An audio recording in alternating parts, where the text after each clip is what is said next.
This is Bill Sive. I'm doing our male menopause course week 1 homework assignment via video as opposed to writing it out. The facts of life and death and disability for males versus females. Quote 1, and I specifically mention that because I will be doing two quotes. Here are some facts. Women live longer than men. They have stronger immune systems. They're better at fighting cancer and surviving famine, and even see the world in a wide variety of colors. They are simply stronger than men at every stage of life. Why is this? And why are we taught the opposite?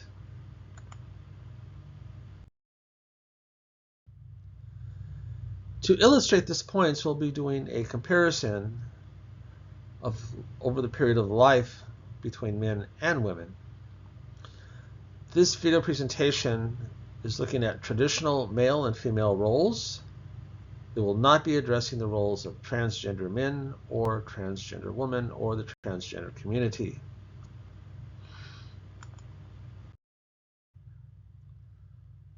Women give birth. Women's bodies go through huge biological change to accommodate a fetus and a growing child.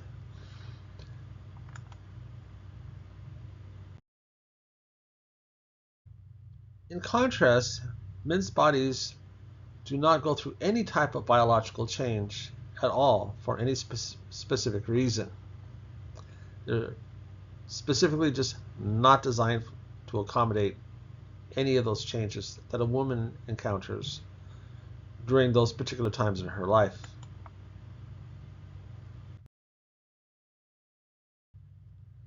Additionally, women's hands are very key in having a long life. As this image demonstrates, this woman is preparing a meal. Women's minds are making decisions on meal preparations. They change diapers, they dress children, they do gardening, they do arts and crafts.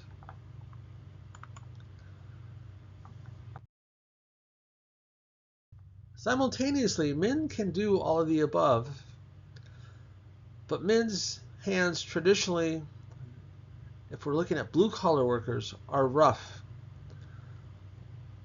Metal workers, street construction workers, carpenters, plumbers. Hands are in environments where they may become calloused. In contrast, a child may ask a male parent, why are your hands soft? So we have to exclude office workers from this particular conversation. Not discounting them, it's just that when you look at traditional male roles, we're looking at blue-collar workers, laborers, and not office workers.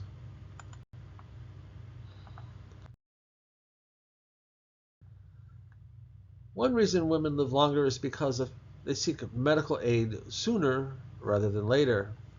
When they're going through some type of physical distress, women are socialized to seek out assistance quickly.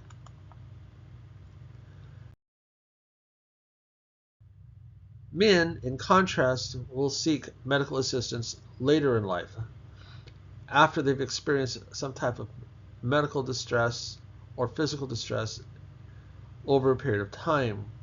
They can handle the pain, they can deal with it, but this works against them. If the physical distress is actually cancerous, it will cause more difficulty treating the cancer.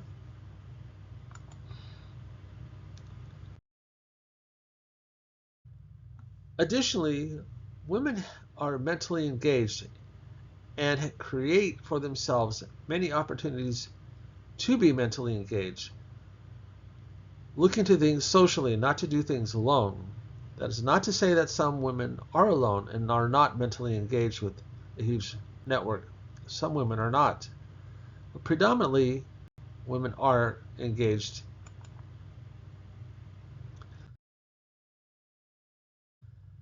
Men are mentally engaged mostly at work. They may have buddies that they share a hobby with. go golfing. But the mental engagement is not the same. Having this hearty, robust discussions that are outside of work and beyond hobbies, expectations.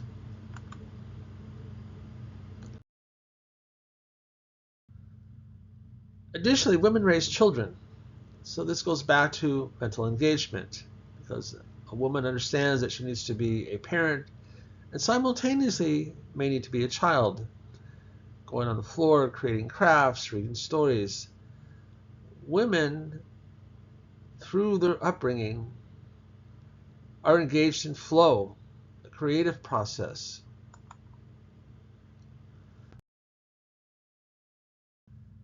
Men are capable of doing all of the above that women do. Male roles in childbearing traditionally are looking at maybe helping a child with homework or coaching them in sports. Traditionally, men are not engaged in flow and creativity as women are. They're not going to traditionally get on the ground and be playful.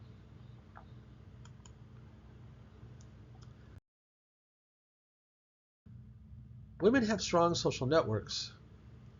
This is just more or less a given across the world because child rearing historically is a group process. It takes a tribe to raise a child.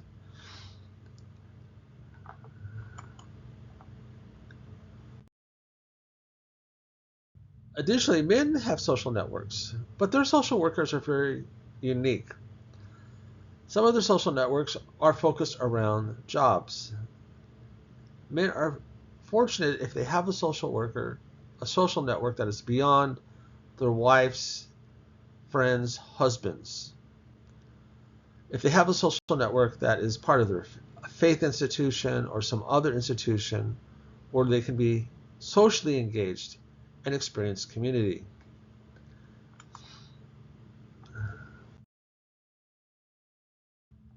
Additionally, as noted in the quote at the beginning, women live longer partially because they can store fat. The fat that women store is nourishing, especially during childbirth. Women store fat in places that are accommodating changes biologically for childbirth. And it's how they store fat. And they're able to retrieve this fat in times of famine or hunger for brief periods of time. Men, in contrast, do not store fat. They can become fatter, yes, and it's visceral fat. It's difficult for them to manage, but all it determines on their physical engagement. And why are we taught the opposite? Before we answer that question, we need to take a look at Carl Jung's 12 archetypes.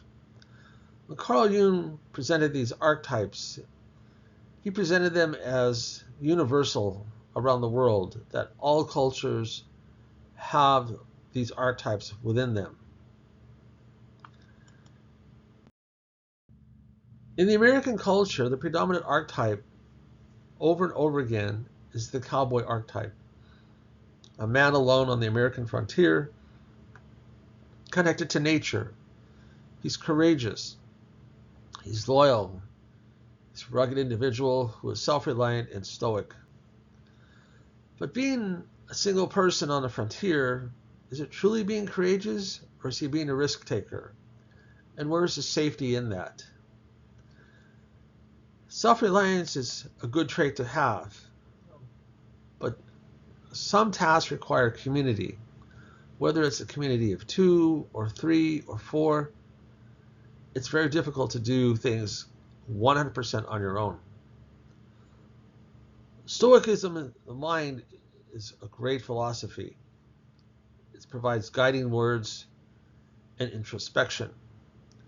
But even Stoicism realizes that you need to engage in a community and not be a person alone.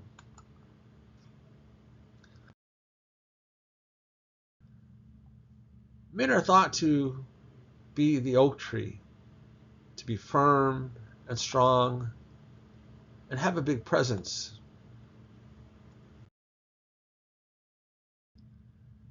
Men are not taught to be like a willow tree that can bend in the wind and be yielding.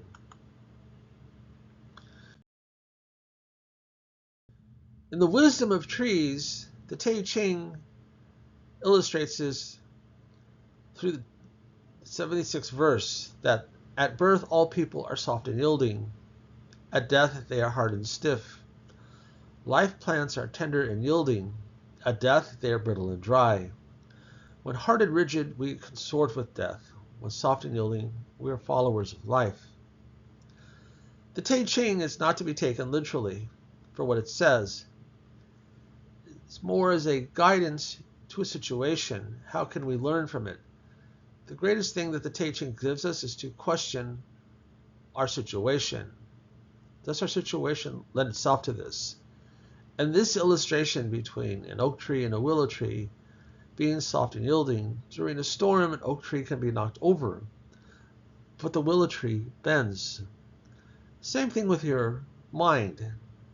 Is it my way or the highway, or am I willing to be open to listen to voices younger than myself, my peers, or voices older than myself? This is what we mean by being soft and yielding, to become flexible.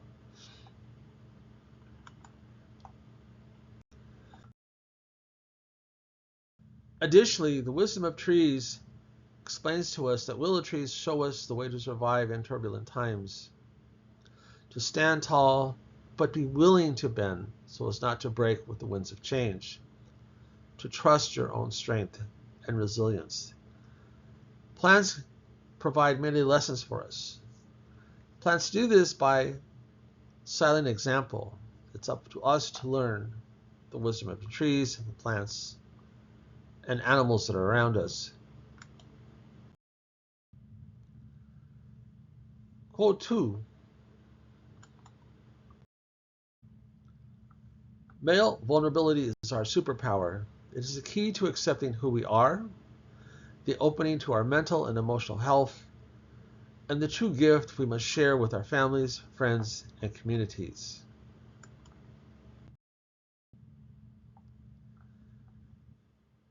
In this quote by Brene Brown, clearly reflects on vulnerability as it relates to men and women. In her research, and of her research, she says, "Here is the painful pattern that emerged from my research with men. We ask them to be vulnerable. We beg them to let us in, and we plead with them to tell us when they're afraid. But the truth is that most women can't stomach it. In those moments when real vulnerability happens in men, most of us recoil with fear, and that fear manifests as everything from disappointment to disgust. And men are very smart. They know the risks, and they see the look in our eyes when we're thinking, 'Come on, pull it together, man. Man up.' As Joe Reynolds, one of her mentors and dean of her church, once told her during a conversation about men, shame, and vulnerability, he said, 'Men know what women really want. They want us to pretend to be vulnerable. We get really good at pretending.'" It's very insightful for Brene Brown because, as noted earlier, and the reason we brought up Carl Jung's archetypes is because some women fall in love with the archetype. When the archetype is broken or changed, that relationship can also change from a stoic man to a vulnerable man. That is a huge change from having an addiction to not having an addiction. If using an addiction as an analogy, that is now a healthy individual. If the relationship was conflict habituated, it is no longer so. So if the woman in a conflict habituated relationship, the conflict ceases to exist, the relationship can disintegrate.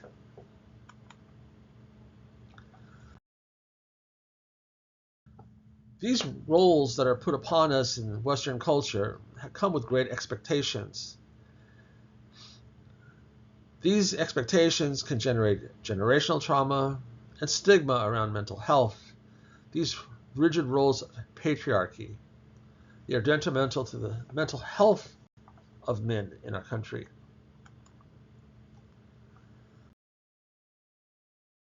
Additionally, through colonialism, which divided us by race, has lost our essence of male cultural humility. Colonialism took away our tribal elders, our tribal leaders, our tribal mentors. That we as individuals must be our own mentors. But that's not the case. For any man or woman that doesn't get married, is single or alone, not having children, that is extended adolescence. That itself causes problems of immaturity later in life. So who can we be emotionally close to? Who shows us how to be emotionally close? Who provides that framework for us? Having your mentor, having a tribal leader would have been the answer. This is your go-to person. But we've ridiculed our go-to persons, and that, my friends, is an entirely different homework assignment. The goal of all people is self-acceptance. Do I have an addiction? What is it? Can I live with it? How do I manage it? Can I get beyond it? Body acceptance.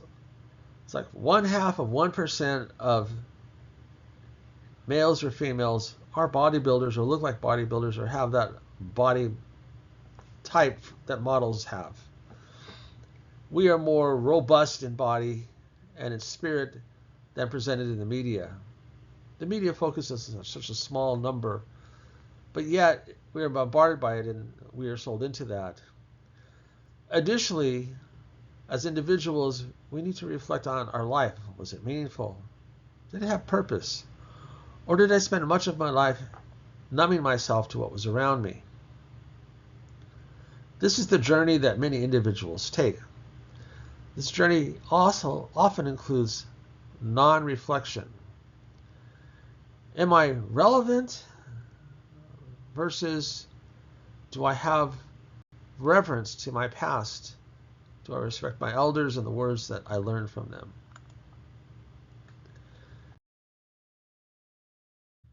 In this image of Mexican folklore, as a youth, these types of images from Mexican myth and folklore were around everywhere I went, in barber shops, in auto repair shops, in pool halls, in bars. Celebrating culture, celebrating our myth, recognized it everywhere we went. United us as a community, making sure that we did not forget where we came from. Our roots as a community, our roots as a culture, celebrating our rituals and traditions. Rituals and traditions currently, you may say like, oh yeah, we have the Super Bowl, we have, Stanley Cup playoffs, we have the World Series. But this is not really culture and tradition. Cultural and tradition is not something that you celebrate with 30,000 people. Your tribe is your community.